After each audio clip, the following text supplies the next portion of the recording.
Olá, meus amigos, eu sou Paulo Briguet, o cronista dos 7 leitores, e vou falar sobre as vítimas da ditadura. A ditadura de ontem e a ditadura de hoje. Segurem-se nas cadeiras porque está começando Briguet Sem Medo.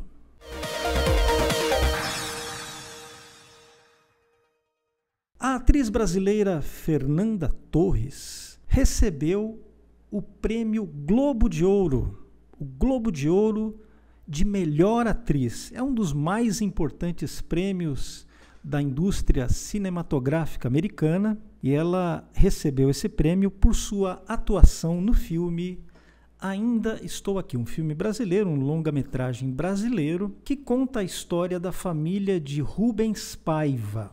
Rubens Paiva foi um deputado federal na época do regime militar, da ditadura militar, e ele desapareceu, foi raptado pelo regime, foi torturado e morto no período da ditadura. Rubens Paiva teve essa história trágica, né? Ele foi assassinado no ano de 1971, no auge da ditadura militar. O filme conta a história, então, de Rubens Paiva. Parte dessa história eu já conhecia pela leitura do romance Feliz Ano Velho, publicado pelo Marcelo Rubens Paiva, que é filho do ex-deputado Rubens Paiva, nos anos 80. Ele conta parte dessa história ali no Feliz Ano Velho, que é uma mistura de romance com livro de memórias. E eu li há quase 40 anos esse livro, e eu me lembro da história do Rubens Paiva. Conheço a história do Rubens Paiva também por outras fontes. A Fernanda Torres, no filme, que eu não assisti ainda, pretendo assistir, mas não assisti ainda, ela faz o papel de Eunice Paiva, que é a viúva do Rubens Paiva, que empreendeu aí uma luta pela responsabilização do Estado pela morte do marido. Bom, essa é a história que é contada ali, e a Fernanda Torres recebeu então o prêmio de melhor atriz, o Globo de Ouro de melhor atriz pela sua atuação. Eu não vi o filme ainda, como eu já disse, mas eu acho que podemos parabenizar a Fernanda Torres, né, por essa conquista. Não é qualquer não é qualquer hora que isso acontece, né? Eu não vi o filme, como eu disse, mas assim, algumas pessoas me elogiaram a atuação da Fernanda Torres. Nem tanto o filme, mas a atuação dela, a interpretação dela. Vamos conferir, né? Vamos assistir o filme e conferir. De qualquer maneira, parabéns a Fernanda Torres. Bom, se você quiser saber mais sobre isso, sobre o prêmio, sobre o Globo de Ouro, sobre todas essas questões que envolvem aí a cultura e também sobre a atual situação política do nosso país, se você quiser uma fonte de informações confiável, você precisa assinar a Gazeta do Povo. Então, ano novo, 2025, resoluções novas, né? Que tal você se tornar assinante da Gazeta do Povo? Que você vai ter acesso ao melhor time de colunistas do Brasil. Tem gente muito boa aqui. J.R. Guzzo, Alexandre Garcia, Rodrigo Constantino, Roberto Mota, Lacombe, um timaço aqui. E eu me orgulho de fazer parte aí, né? Como um dos nomes menores desse grupo. Mas você também encontra as minhas crônicas na Gazeta do Povo, tornando-se assinante da Gazeta do Povo, para você ter acesso ao melhor jornalismo do Brasil e à melhor equipe de comentaristas do Brasil. Então faça a sua assinatura da Gazeta do Povo, é só você clicar nesse link que está aqui ou então apontar o seu celular para o QR Code que está na tela. Mas então esse prêmio da Fernanda Torres me fez pensar em algumas coisas. Primeira coisa, tortura e assassinato de presos políticos são inaceitáveis em qualquer circunstância. Nenhum político do mundo, ninguém no mundo vai me convencer de que a tortura e o assassinato de pessoas que estão sob a custódia do Estado sejam aceitáveis, sejam justificáveis, de nenhum lado, em nenhuma circunstância. Tortura e assassinato de presos políticos são coisas inaceitáveis. Que isso fique muito bem claro. Inaceitável, portanto, também no caso do ex-deputado Rubens Paiva. Outra coisa que é inaceitável é a existência de presos políticos. De modo que eu tenho esperança, eu estou esperando sinceramente que o sucesso do filme aí, da Fernanda Torres e do filme, que ele desperte a atenção do mundo para a ditadura, mas não apenas para a ditadura militar, mas para a ditadura que nós estamos vivendo no Brasil hoje, para a atual ditadura, porque nós temos no Brasil centenas de presos políticos, pessoas inocentes que não cometeram crime algum, na sua esmagadora maioria, e as poucas que cometeram crimes de menor potencial ofensivo. Essas pessoas estão presas, receberam penas desproporcionais e injustas, não tiveram a individualização das suas condutas e estão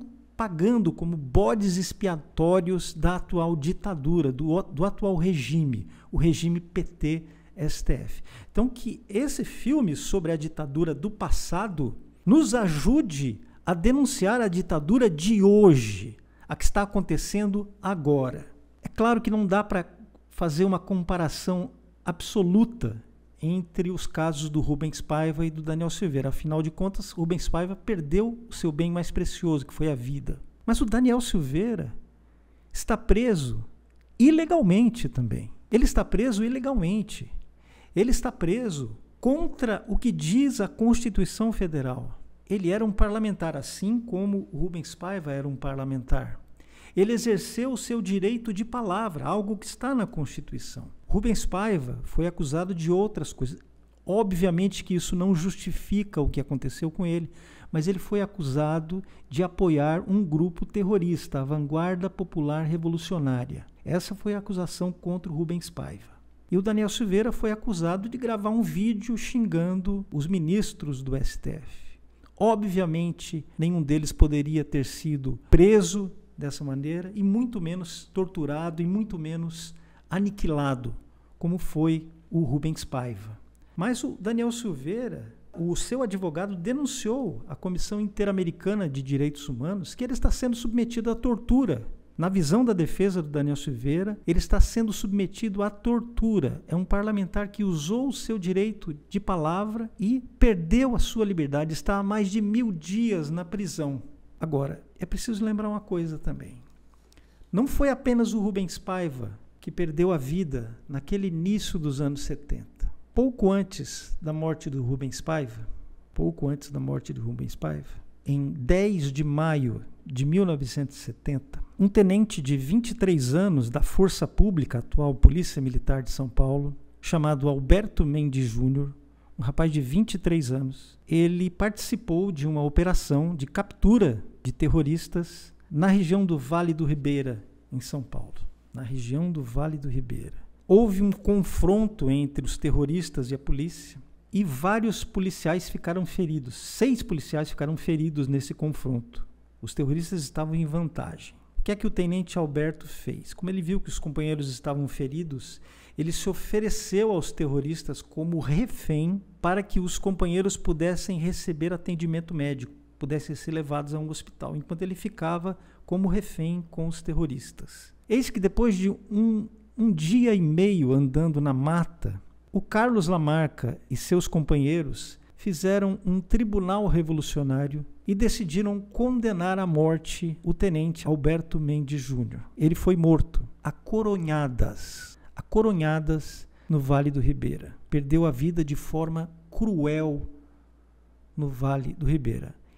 Esse homem foi um autêntico herói, porque ele deu a vida pela vida de seus amigos. Ele entregou a própria vida para salvar a vida dos seus amigos. E foi, de fato, enterrado como herói em 1970, em São Paulo.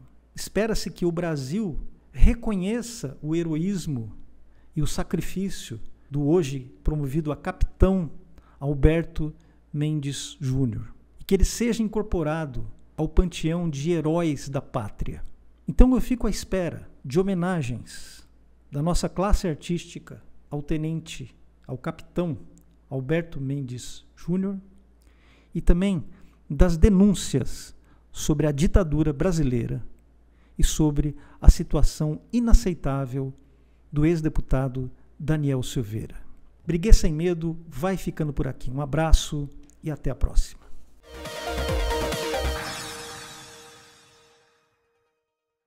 Em 2025, o mundo não será o mesmo e o seu jornal também. Assinando a Gazeta do Povo agora, você vai ter tudo o que você precisa para entender o que vem por aí.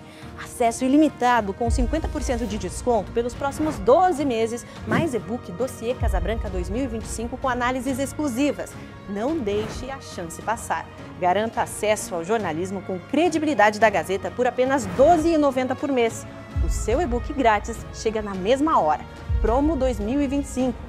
Assine e aproveite.